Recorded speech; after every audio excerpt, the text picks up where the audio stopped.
Welcome to Homework 101. I am doing my history homework and I will be discussing a letter by Lucienne Van Wart. She's a Native American nurse that at the time she was helping the 1918 pandemic, and she wrote the letter to her bestie from school. In the letter she talks about how she was taking care of people in the hospital and how chaotic it was, and the many tasks she did as a nurse, but also she was given other tasks that she had to do because there was not a lot of staff in the hospital. And she also mentioned how she took care of 4 soldiers that were in the barracks and they died while she was taking care of them, and I imagine that could have been pretty traumatic. I think about the timeline, and that was before the women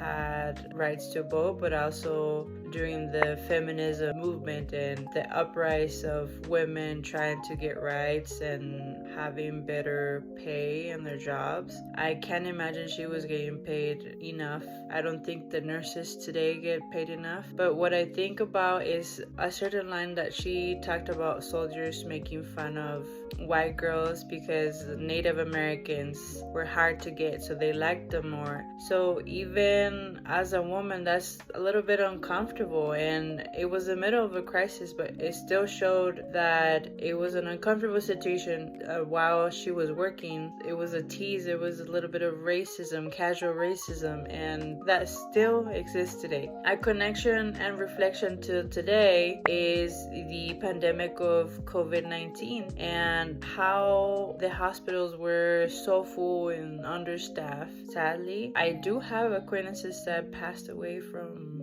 COVID-19.